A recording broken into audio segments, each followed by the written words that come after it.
everyone! So, nandito tayo ngayon sa Mabalacat City at kung mapapansin nyo, nakatayo tayo ngayon dito sa may exit ng Santa Ynez Expressway.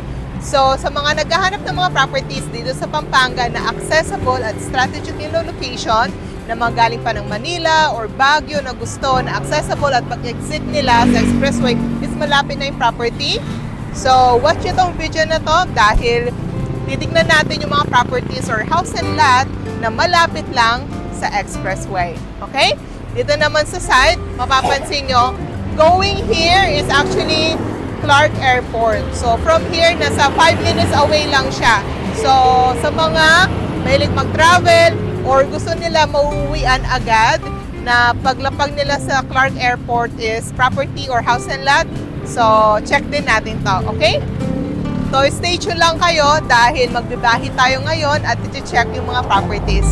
Okay? Let's go!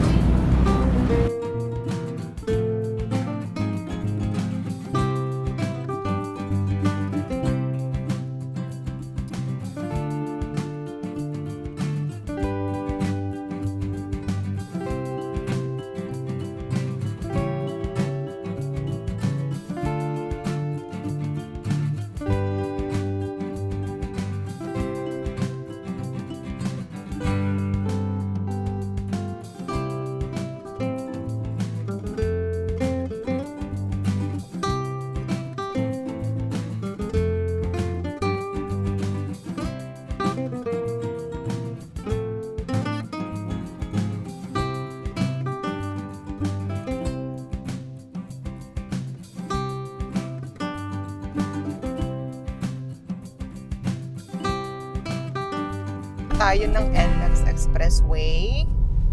So, check natin ngayon yung mga along the highway na properties na paglagpas no, or pag-exit mo ng NLEX is malapit na lang siya.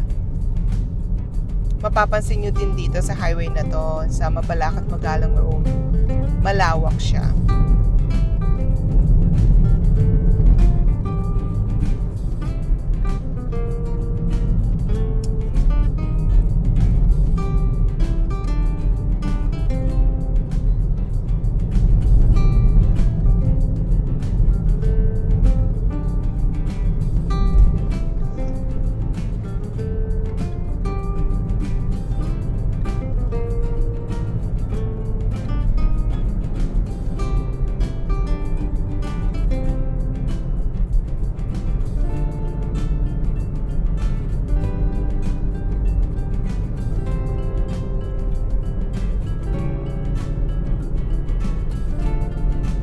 Okay, so yung first property na check natin ng developer is si Philinvest.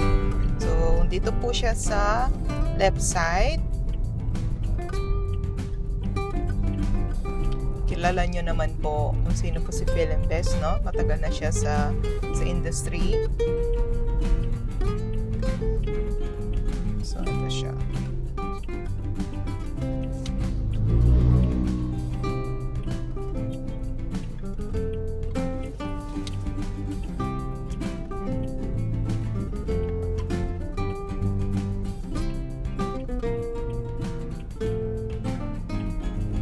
Ayan. So, ito yung project nila na si Claremont. So, pagpasok, meron po tayong guardian. So, secured siya. Hindi tayo homeowner. Hello, sir. Sir, mag-check lang kami ng sa Claremont. Agent po ako. Kay under Sir Eldrin. Saan po, ma'am? Sa po, Opal. Sa Opal. Apo. Anong realty po kayo? The Fortune Realty Corporation po. Kanino po kayong under? Kay Aldrin po. Sir Aldrin. Ito po.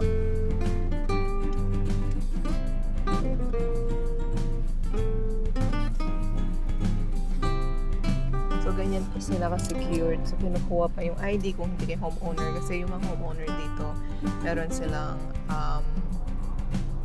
ID or yung parang sticker per vehicle. So, kinuhanan po yung ID ko and then check nila. And then, yung plate number. Sige po. Thank you.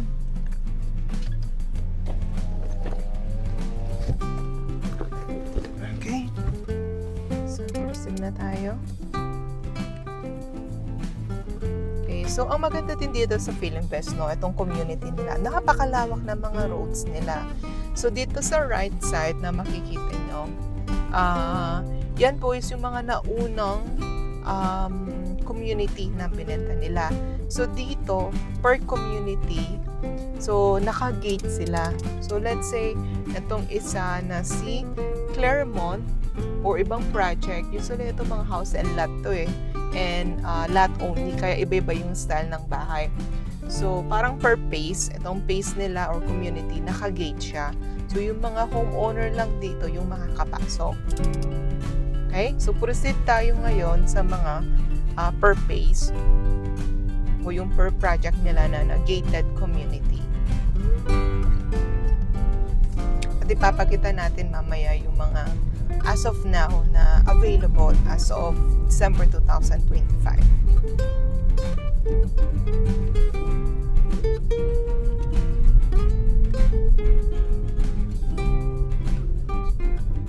May mga ano yan eh, yung kumari eto, Claremont, 1, 2, 3, so iba naman to. Dito din yung mga lot only natin. So mga naghahanap ng lot only. Marami pa tayong lot only dito.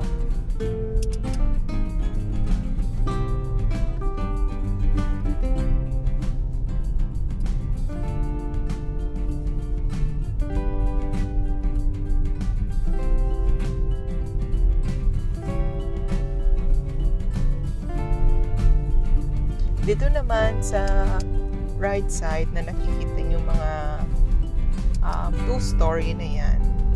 Sky Hostin Homes po yan. So, sold na po yan. So, dito sa mga Hostin Homes, may sariling community at gated sila. So, makakapasok lang din dyan is yung mga homeowners.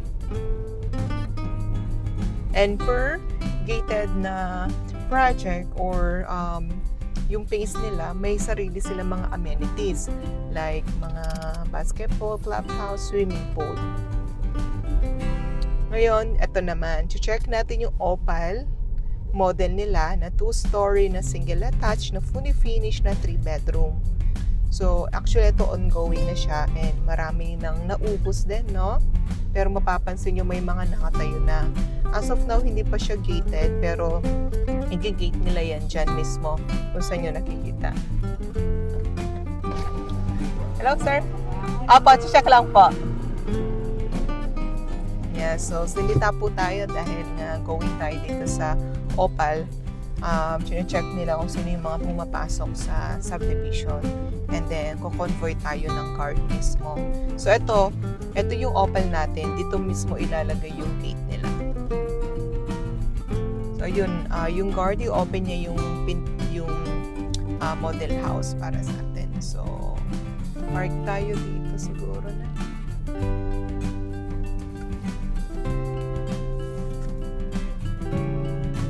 Okay.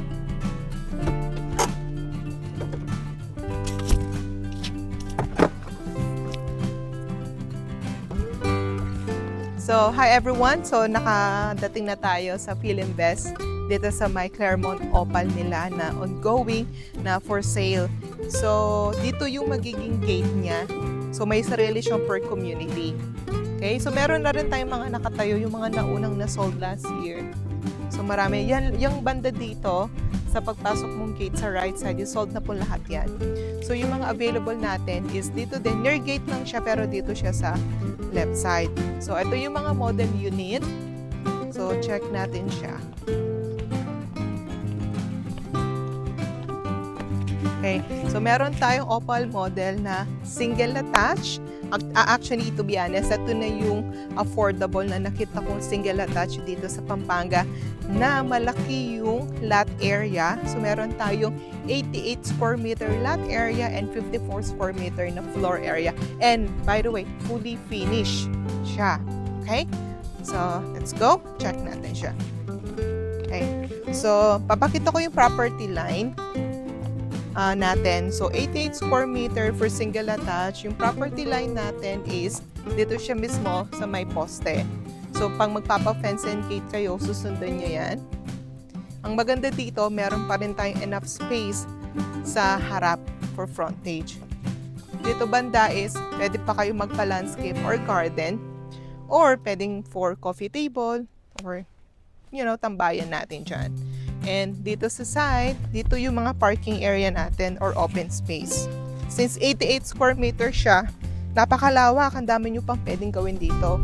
So, sa mga merong 2 cars dyan, kahit SUV pa or Raptor, kasyang-kasya yan. So, ganito yung single attach.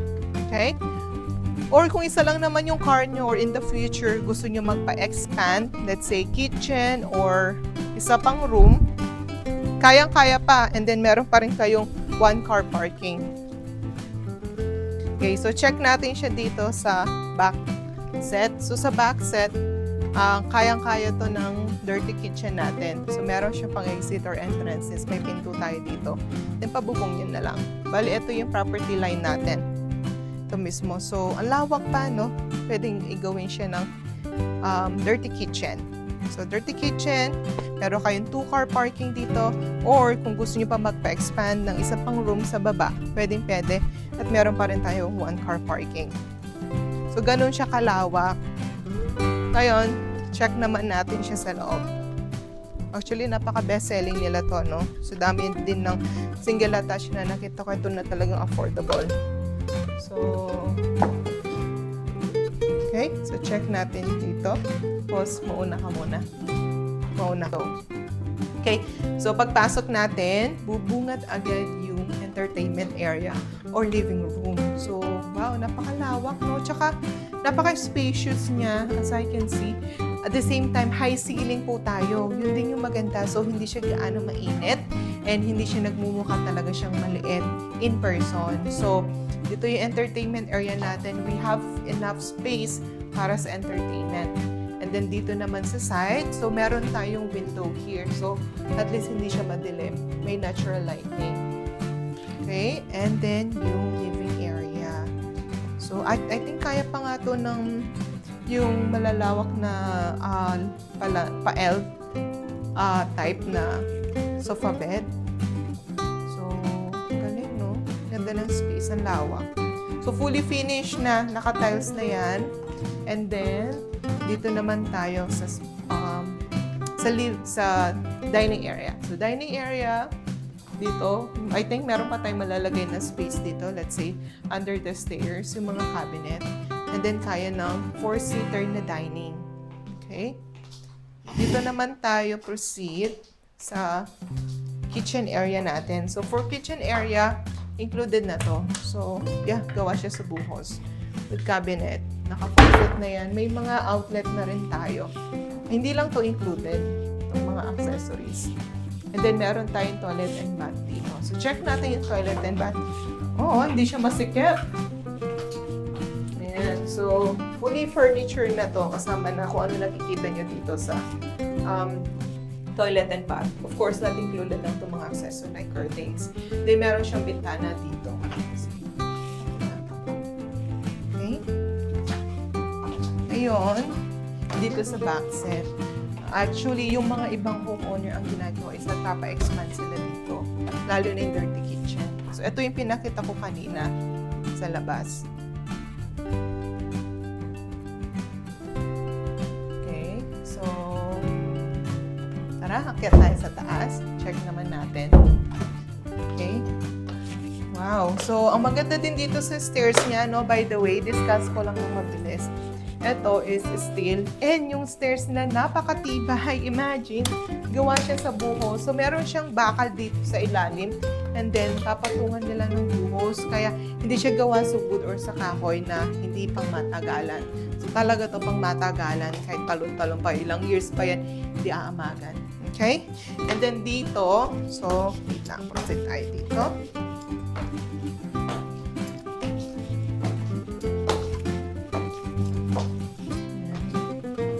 Pakita natin yung gaano ka liwanag yung stairs. Kasi ako din, no, yung bahay namin.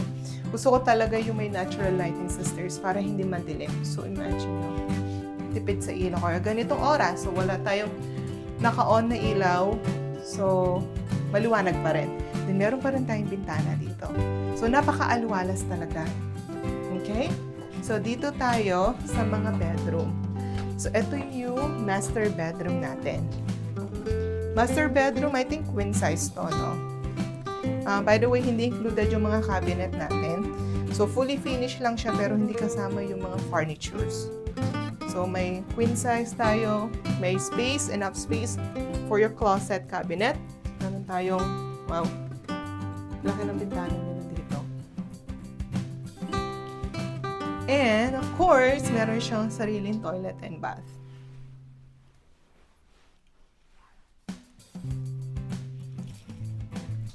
Yan. So, check natin yung 2 rooms dito. Okay, so for 2 rooms, ito yung second bedroom. Okay, so kaya ng single bed. Meron pa rin tayong bintana, which is maliwanag pa rin, hindi siya madilim. And we still have enough space na, say, itong table for computer or study table. And may closet pa tayo dyan. So, tama to sa mga anak natin or sa mga guests. Depende po kung anong gagawin nyo dito. Okay? So, next tayo sa third room. Okay. So, for third room, so dito naman sa third room, okay, kasya din, no? For single bed, so may mga anak pa dyan, or ilan yung family member, or sa guest, o sa maid's room. Or pwede din tong gawin na office room. So, depende naman sa mga needs nyo. So, meron tayong, I think, 2 yung bintana natin. So, isa dito sa likod ng pintuan. So, imagine, wala tayong naka-on na ilaw, ganito po siya kaliwanag. And of course, meron pa rin tayong space for your cabinet or closet. Okay? So, tara. Okay guys, so check naman natin, no, yung mga ongoing construction or yung mga available na location na unit natin as of now. So, ikot lang tayo pero marami pa rin tayong mga available na units as of now, okay, as of now, December 2025 na near gate. So, ito yung gusto ko makikita yung daan. Hindi siya masikip, widen roads. And lahat to, itong buong community na to, itong place ni Opal is for Opal lang siya. Wala siya mga ibang model na unit. Lahat single attached.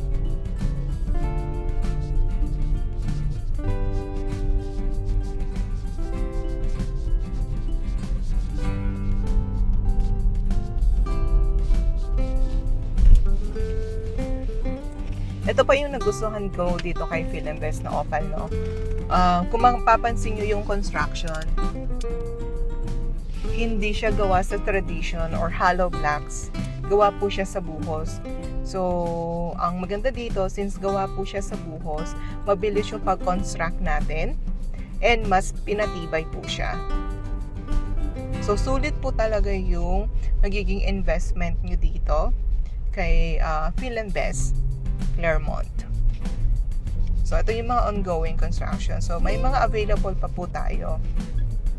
Ayan. So, gawa po talaga siya sa buhos. Okay?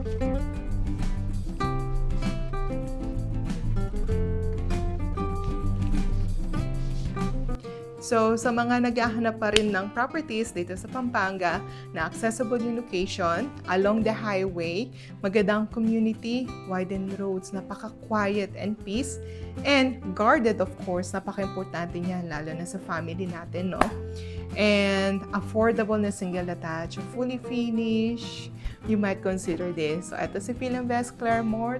Alam ko as of now, ang price nito is nasa 3.6 lang and maraming silang promos and mga discounts. So, depende yan sa payment term nyo.